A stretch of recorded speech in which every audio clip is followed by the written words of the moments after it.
உனைதான் எதிர்பார்த்தேன் நிலவில்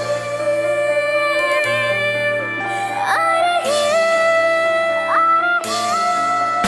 என் வாசல் நீ வந்தாய் கனவில் நடுவில் என் கனவில் நீ தந்தாய் 105.9 தமிழ் இனி FM.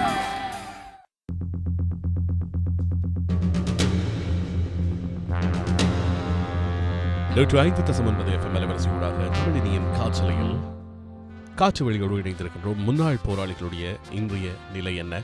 புலம்பெயர்ந்த சமூகம், தாயக சமூகம் அவர்களை எவ்வாறு பார்க்கிறது? முன்னாள் போராளி என்கின்ற பதமே தவறு.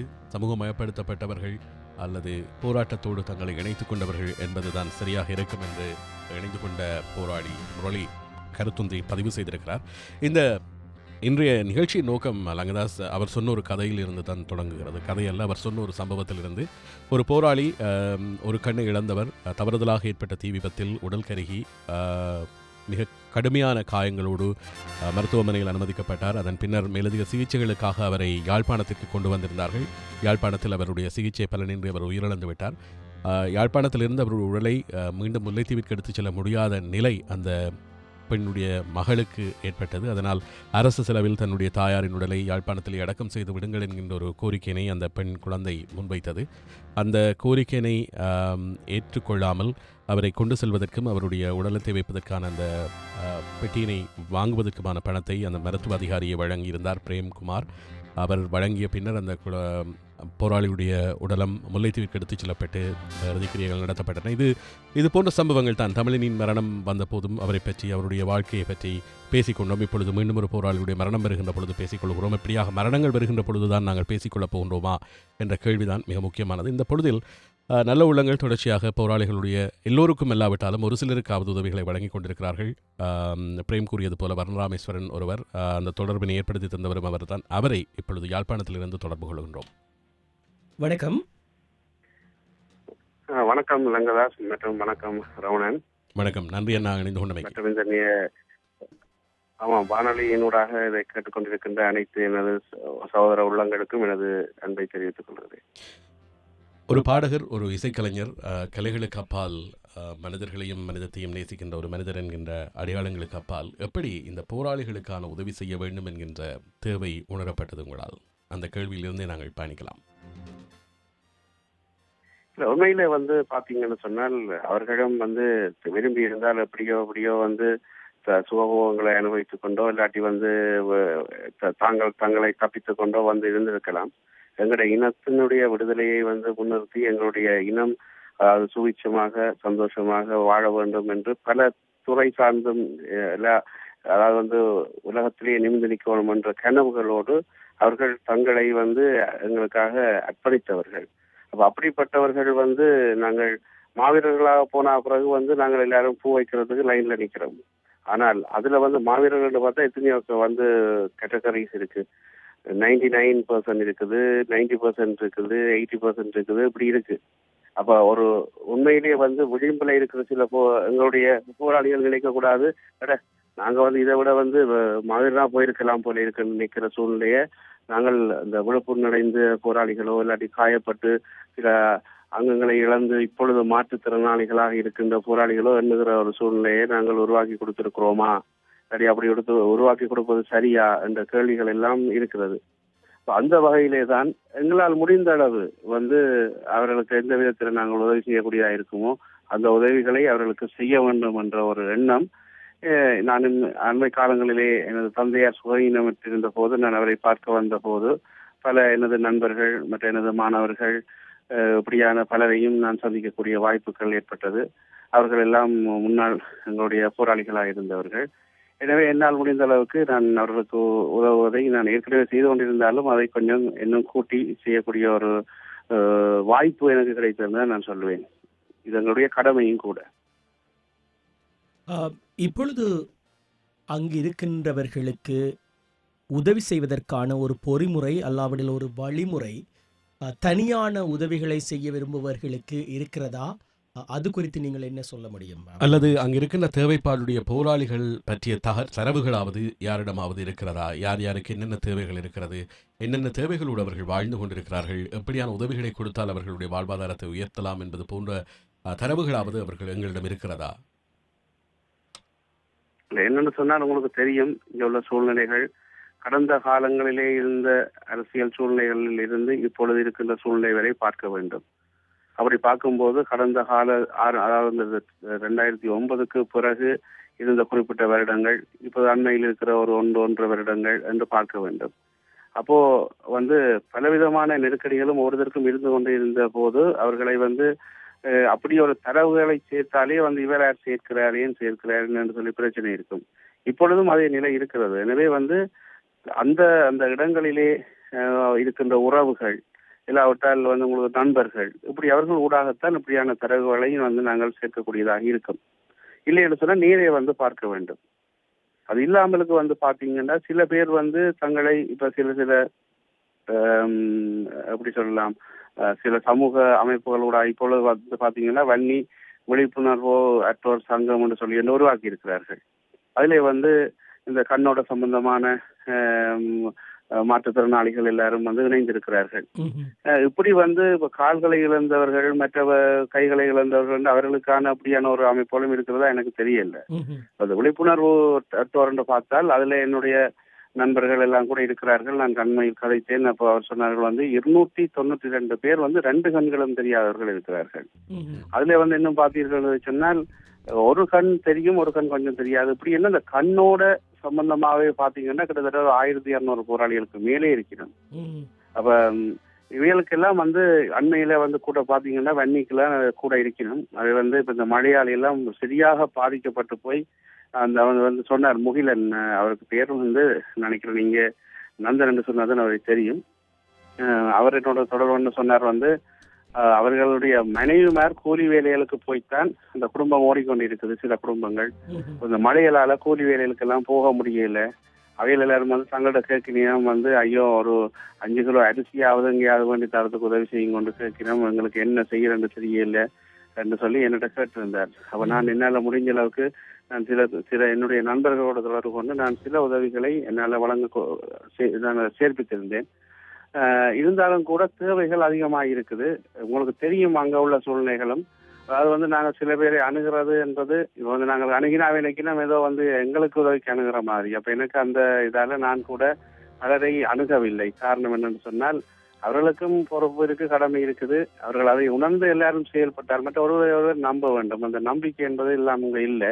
அது காரணம் கடந்த காலங்களில் நடந்த சில தவறுகளும் தான்.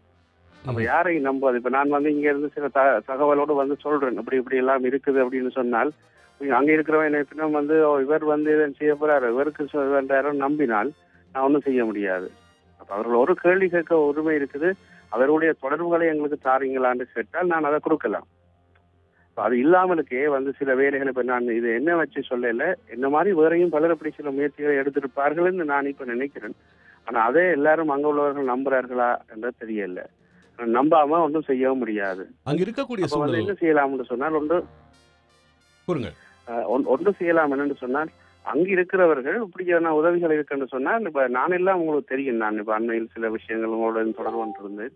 நான் எல்லார்டையும் நம்பர் இருக்கு, நேரடியாக தொடர்பு கொள்ளுங்கோ, நேரடியாவே கேளுங்கோ அப்படின்னு சொல்லித்தான் நான் சொல்லியிருக்கேன்.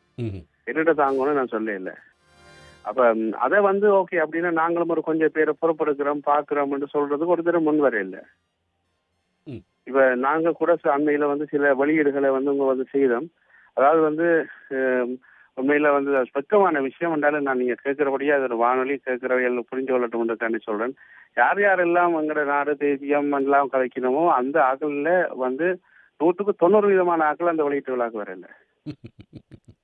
ஆனால் அதே நேரத்துல அவர்கள் இங்க இருக்கிறவர்கள் எல்லாரும் மாதிரா போனா அங்க பூ வைக்கிறதுக்கு லைன்ல முன்னுக்கு நின்றுக்கணும். இந்த கேள்வி என்னென்றால் எங்களுக்காண்டி தங்களை அர்ப்பணிச்சவங்க எல்லாரும் உயிரோட இருக்கிறது உங்களுக்கு பிடிக்கலையா? சரி, நீங்க செத்தாதான் நீங்க அவங்களுக்கு ஏதாவது செய்வீங்களா?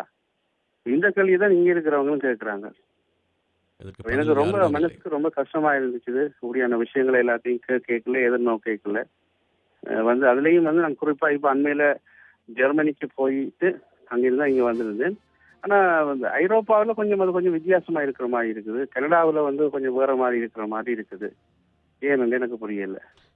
எவ்வளவு எங்கெங்கே சுத்தப்பட்டதோ அதற்கான ரியாக்ஷன் அந்தந்த மாதிரியாக இருக்கும் என்றும் சொல்லலாம். அப்படியாக இருக்குமோ தெரியவில்லை.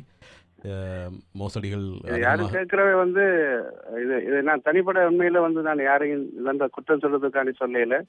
இது எல்லாரும் இந்த விழிப்புணர்வோட இருக்கணும்ன்றதுக்காண்டி நான் இதில் சொல்ல விரும்புகிறேன். நிச்சயமாக ஒரு நிகழ்ச்சியாக ஒரு ஊடகவியலாளனாக இதனை பதிவு செய்வதில் எந்த விதமான தவறும் இருப்பதாக தெரியவில்லை. போராட்டம் என்கின்ற ரீதியிலே ஒரு தேசிய விடுதலை போராட்டத்திற்காக சேகரிக்கப்பட்ட நிதி அதற்கு பயன்படாவிட்டால் குறைந்தபட்சம் அந்த போராட்டத்தில் ஈடுபட்ட போராளிகளுக்காவது அவர்களுடைய நலவாழ்வுக்காவது பயன்படுத்தப்பட வேண்டும். தவிர நான் தான் நிதி சேகரித்தேன், எனவே என்னுடைய வீட்டின் மோர்கேஜ் பேமெண்ட்டை கட்டுவதற்கு அதனை பயன்படுத்தலாம் என்று நீங்கள் நினைத்தால் நிச்சயம் காலம் அதற்கான பதிலை ஒரு நாள் கண்டிப்பாக சொல்லும்.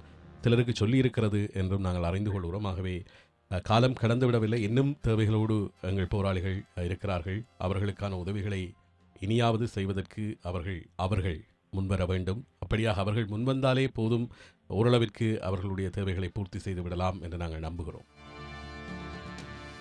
அதே வேளையில் இன்னொரு விடயத்தையும் நான் இங்கே குறிப்பிட விரும்புகிறேன் என்று சொன்னால், வேறு நாடுகளில் இருந்து இப்போ நான் இங்கே வந்த பிறகு நான் பலரையும் வேறையும் ஆக்கள் வந்திருக்கணும். அவையில் வந்து இங்கே உள்ள ஆக்களுக்கான ஒரு வேலை வாய்ப்புகளை ஏற்படுத்தி கொடுக்கணும், ஏதாவது செய்யணும் என்ற நோக்கோட வந்து லண்டன்ல இருந்து வந்திருக்கணும், ஆஸ்திரேலியாவில இருந்து வந்திருக்கணும். இப்படி வந்து தனிப்பட்ட முறையில், அது வந்து எந்த அமைப்பும் சாராமல் தனிப்பட்ட முறையில் நிறைய பேர் வந்து நிறைய உதவிகளை செய்து கொண்டிருக்கணும். ஆனால் இப்போ அதே நேரத்தில் வந்து சொல்லப்போனால் உங்க எனக்கு தெரிய கனடாவில் இருந்தும் சில அமைப்புகளாக பல உதவிகளை செய்யணும். அதில் வந்து குறிப்பாக எனக்கு தெரிஞ்சதை நான் சொல்ல வேணும். வன்னிச்சங்கம் செய்கிறது, உதவும் கரங்கள், இப்படி எல்லாம் வந்து நிறைய இருக்குது. உறங்காவலிகள் அப்படின்னு எல்லாம் நிறைய அமைப்புகளும் தனியாக செய்யணும். ஆனால் அதை விட இங்கே தேவை அதிகமாக இருக்கும்போது இதெல்லாம் நிறைய காணாது. இப்போ ஒவ்வொருத்தரும் நான் நினைக்கிறேன், வீட்டில் ஒரு நாளைக்கு ஒரு $1 ஒரு உண்டியல்ல போட்டுட்டு அதை எடுத்து வந்து ஒரு இல்லாட்டி வந்து அவருடைய பிள்ளைகளுடைய பிறந்த நாள் வரும்போது ஒரு $100 இந்த பார்த்தா ஒரு வீட்லையும் வந்து ஒரு வருஷத்துல ஒரு $500-600 வந்து ஈஸியா வந்துடும். இதை சேர்த்துட்டு வேணுமெண்டா பொறுப்பா இங்க இருக்கிற ஒரு சரியான ஒரு இடத்தோட தொடர்பு கொண்டு அவைகளாவே நேரடியா கொடுக்கலாம். இது ஒரு அமைப்பாகத்தான் உதவணும்னு கேட்டா அதுவும் இல்லை.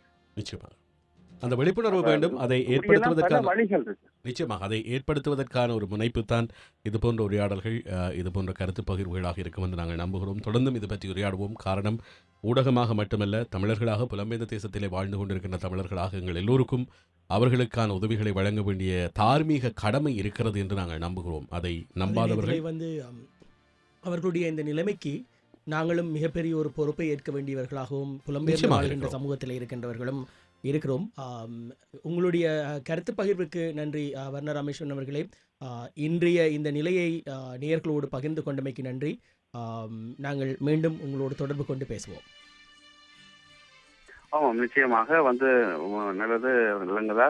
இன்னும் ஒரு விடயத்தை மட்டும் நான் பதிவு செய்து விடவரலாம் நினைக்கிறேன். என்னன்னு சொன்னால், அண்மையில வந்து நான் பல நிகழ்வுக்கு சென்றிருந்த வேளையில அந்த நிகழ்வுல வந்து எல்லாரும் இப்ப நின்று கொண்டு நாங்கள் மீண்டும் அங்கே வந்து தேசிய தலைவரின் தலைமையிலே வந்து ஒன்று கூடுவோம், வந்து மீண்டும் புலிக்கொடி ஏற்றுவோம் என்றெல்லாம் வந்து பேசுகிறார்கள் மேடையிலே. அவர்கள் அங்கே இருக்கிறவர்கள் யோசிக்கவில்லை. அதனால் இங்கே இருக்கிறவர்களுக்கு எவ்வளவு பாதிப்பு வரும் என்பதை அவர்கள் உணராமலுக்கு இன்னும் அங்க நின்று கத்திக் கொண்டிருக்கிறோம். அதாவது உலக நாடுகள் எல்லாத்திலையும் இருக்கு. இதுகளை முதல் நிறுத்தி போட்டு இங்கே இருக்கிறவர்களுடைய வாழ்வை மற்றும் அவர்களுடைய பாதுகாப்பை இவர் கருத்தில் கொண்டு செயல்பட வேண்டும் என்பதையும் எனது உண்மையில வந்து ஒரு எப்படி சொல்லலாம், ஒரு அன்பு கட்டளையாக அப்படியானவர்களுக்கு வைத்துக் கொண்டு நான் விடைபெற்றுக் கொள்கிறேன். நன்றி ரமணன், நன்றி லங்கதாஸ். நன்றி. நன்றி.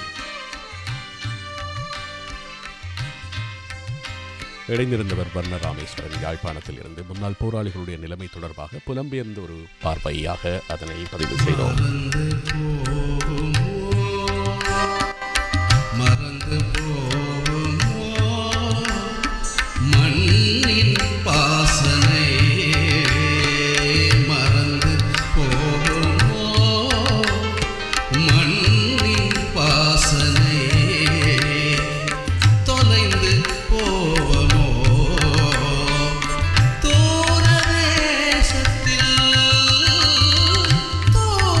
தேசத்தில்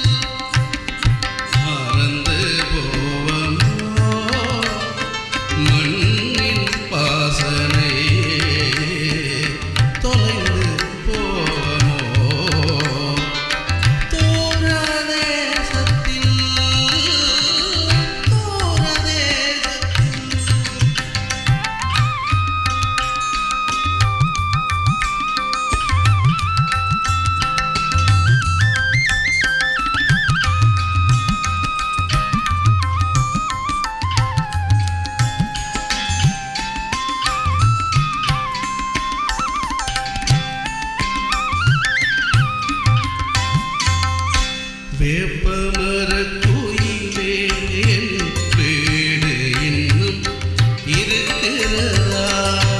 வேப்பமரக் குயிலே என் வீடு இன்னும் இருக்கிறதா? ஏக்கமுடன் நான் பாடும் ஒற்றை குரல் ஒலிக்கிறதா?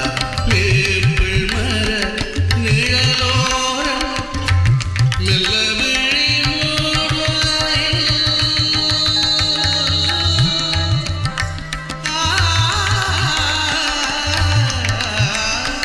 வேப்பிள் நிழலோரம் வேப்பிள் மர நிழலோரம் மெல்ல விழி மூடுகையில் கேட்புதடி உன் பாடும் கேட்புதடி என் இதயம் மறந்து போவமோ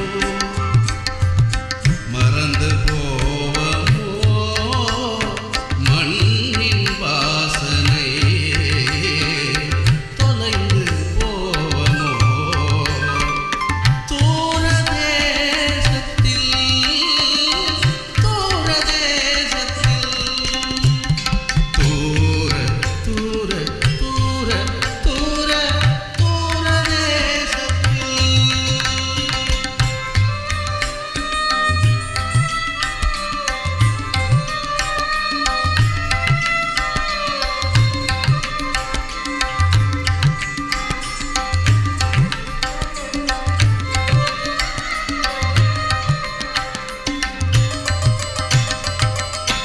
காலையிலே கண் விழித்தேன் காணவில்லை என் முகத்தை காலையிலே கண் விழித்தேன் காணவில்லை என் முகத்தை சாலையிலே தொலைத்தேனோ வேலையிலே அழித்தேனோ சாலையிலே தொலைத்தேனோ வேலையிலே அழித்தேனோ தேடுகிறேன் தேடலின்னும் ஓயவில்லை தேடலின்னும்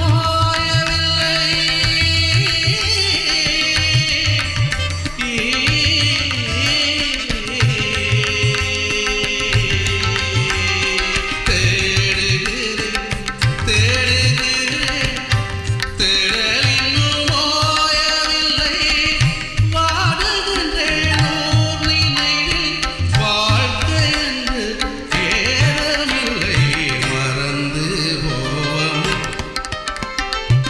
மறந்து போவமோ மண்ணின் வாசனை தொலைந்து போவமோ தூர தூர தூர தூர தூர தேசத்தில் தூர தேசத்தில் தூர தூர தூர தூர தூர தேசத்தில் தூர தேசத்தில் தூர தேசத்தில்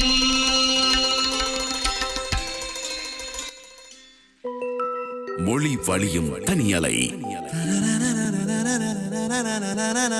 தமிழ் இனி FM 105.9 தமிழ் இனி FM